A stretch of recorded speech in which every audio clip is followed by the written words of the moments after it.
Okay, here's a correct way to shoot your firecracker. Place it on a hard surface, away from everything. Light it with your lighter stick and get away.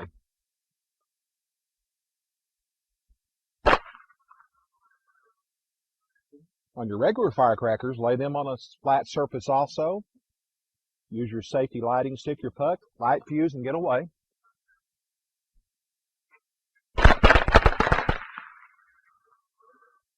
Now we're going to show you how to shoot bottle rockets or any other missiles out of an iron pipe or a concrete block, or our favorite, a tube that we've used previously tonight or today to shoot fireworks from. They make an awesome stand, which are made out of cardboard, and also a great thing to shoot your fireworks out of.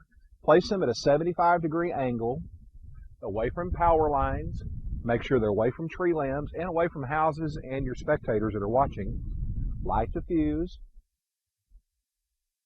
and get away.